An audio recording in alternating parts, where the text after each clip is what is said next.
So basically, this video is about not responding in certain situations, or basically every reaction or everything somebody does doesn't, deserve a response.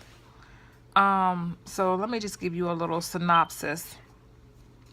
There's a couple of coworkers that I don't like, and they don't like me. Now, what I do in situations like that, where I don't fool with you, I just don't speak to you.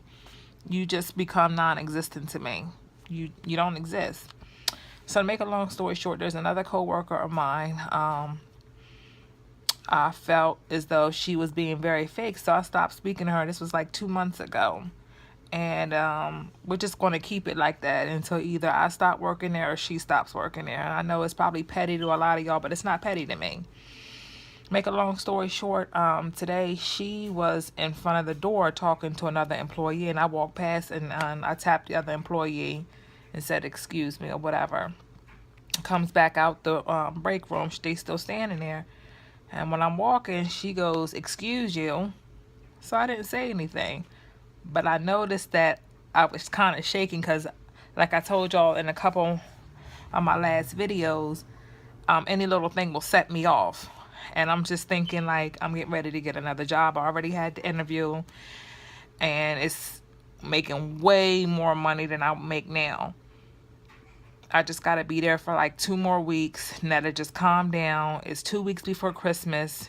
You're better than this. These are all the thoughts that are running through my head. You know what I'm saying? I'm better than that. And then I got to thinking I'm a queen, and I'm not getting ready to, step down off my throne to address a peasant, because, bitch, you're a peasant. Sweetheart, you're a piece of trash to me.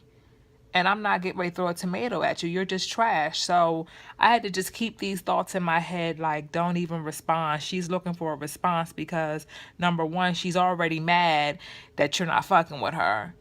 Number two, she's mad, too, that you're always giving the other girl compliments on how she does brows, because they both do eyebrows at the brow bar, right?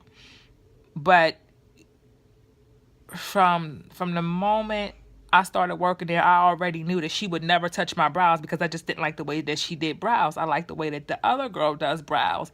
And so I call her the brow slayer, because she can slay some brows, in my opinion. So every time I see her, I call her the brow slayer, and I always say how, good a brow she do, and da. So she has some animosity about that too. Not to mention, when me and her was cool, I was still letting the other girl do my brows, But anyway, this message is to encourage somebody out there, including myself. You do not have to respond to every dog that barks. Just because that dog is barking does not mean that you have to throw it a bone, okay? In life, you have to pick and choose your battles, and I have to keep reminding myself that this battle right here is very, very petty. This battle right here is so petty. And in like 2 weeks, I'm going to be out of that store. I'm going to be making more money. I mean, my paychecks is just going to be retarded the way that they're going to look. My paychecks are just going to be beautiful. And she's is a piece of trash.